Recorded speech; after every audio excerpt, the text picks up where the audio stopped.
सो hey everybody. तो बहुत दिनों से मैं वीडियो नहीं डाल रही हूँ। बेसिकली मैं वीडियो डालती हूँ स्टडी व्लॉग्स के, बट अब मुझे वो पता नहीं क्यों मुझसे हो ही नहीं पा रहा। सो मैं सोच रही हूँ क्यों ना तुम सभी को मतलब लाइक थोड़ा थोड़ा ऐसे ही रिवाइज टाइप की ही कुछ ना कुछ देती रहूँ।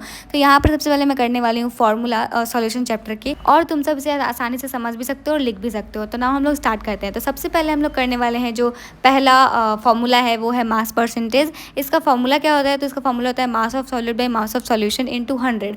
एंड इसको और भी अच्छे तरीके से समझने के लिए हम इस पर एक क्वेश्चन भी करेंगे। ओके, तो question is the solution is prepared by dissolving 15 gram of sodium chloride in 85 gram of water. यहाँ पर हमें परसेंटेज कैलकुलेट करना है सोडियम क्लोराइड का। ठीक है, तो सबसे पहले हम लोग गिवन लिख लेंगे कि क्या क्या हमें गिवन है। तो गिवन है हमारे पास 15 ग्राम ऑफ सोडियम क्लोराइड जो कि एक सॉल्यूट है, एंड उसके बाद हम लोग के पास 85 ग्राम ऑफ वाटर है जो कि सॉल्वेंट है। और हमें निकालना है मतलब सॉल्यूशन मैं निकाल रही हूँ यहाँ पर इसलिए बिकॉज ऑब्वियसली फॉर्मूला में सॉल्यूशन ही नीचे लिखना है, तो इसलिए हम लोग सॉल्यूशन भी निकाल लिए।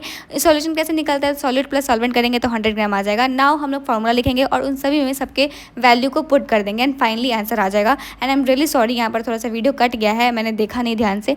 नाउ हम लोग सेकंड फॉर्मूला करने वाले विच इज वॉल्यूम परसेंटेज, और सिमिलर है इसलिए मैंने उस पर ज़्यादा ध्यान नहीं दिया। But third formula which is mole fraction, इस पर हम एक क्वेश्चन करेंगे। तो question is the solution is made by a dissolving 46 gram of ethanol in 54 gram of water. ठीक है, एंड हमें यहाँ पर मोल फ्रैक्शन कैलकुलेट करना है। सबसे पहले हम लोग गिवन लिखेंगे। गिवन क्या है? तो हमारे पास 46 ग्राम ऑफ इथेनॉल है एंड 54 ग्राम ऑफ वाटर है, मैंने लिख लिया है। एंड उसके बाद हमें फाइंड करना है मोल फ्रैक्शन। सो उसके लिए हम लोग निकालेंगे सबसे पहले मोल, क्योंकि मोल फ्रैक्शन में हमें जो जब लिखना है तो हमें मोल निकालना है। तो मोल कैसे निकलता है? तो given mass by molar mass, तो उसको हम लोग आराम से निकालेंगे। बाय द वे, अगर तुम्हें मोलर मास कैसे निकालना है ये जानना है तो तुम कमेंट कर सकते हो, मैं अगले वीडियो में जरूर बताऊंगी। ओके, तो सबसे पहले मैंने दोनों के मोल्स निकाले हैं, वहाँ पे मुझसे थोड़ी सी गलती हो गई थी, उसके बाद मैंने इसको करेक्ट कर लिया ना। उसके बाद हम निकालेंगे मोल फ्रैक्शन, जिसके फॉर्मूला आप देख ही सकते हो कि N1 by N1 plus N2 है।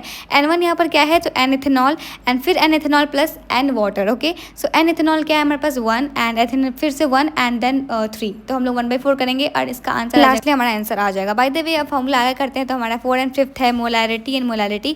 ये भी बहुत ही सिंपल है, आपको जैसे जैसे गिवन दिया जाएगा आपको बस पुट करना है, निकल जाएगा। नाउ हम लोग बात करने वाले हैं हेनरीज लॉ की। तो हेनरीज लॉ बहुत सिंपल है, इसमें आपको क्या करना है? वेपर प्रेशर जो हमारा होता है, partial vapour pressure is equal to होता है, मतलब कि वो डायरेक्टली प्रोपोर्शनल होता है मोल फ्रैक्शन के, और उसके बाद हम लोग कांस्टेंट लगा देते हैं सिमिलर टू रॉल्स लॉ। इसमें भी वही है। एंड ये सब फॉर्मूला आप देख लो, इसमें मैं क्या बताऊँ, और मतलब देख कर आप लिख लो इसमें। ठीक है, बाय द वे ये सब करने के बाद मुझे लगा कि कंप्लीट हो गया, बट उसके बाद मैं भूल गई थी और 3 और फॉर्मूला थे एक्स्ट्रा। सो इसे भी आप देखकर इजीली लिख सकते हो, जितने भी फॉर्मूलाज थे, मतलब टोटल 13 फॉर्मूला थे।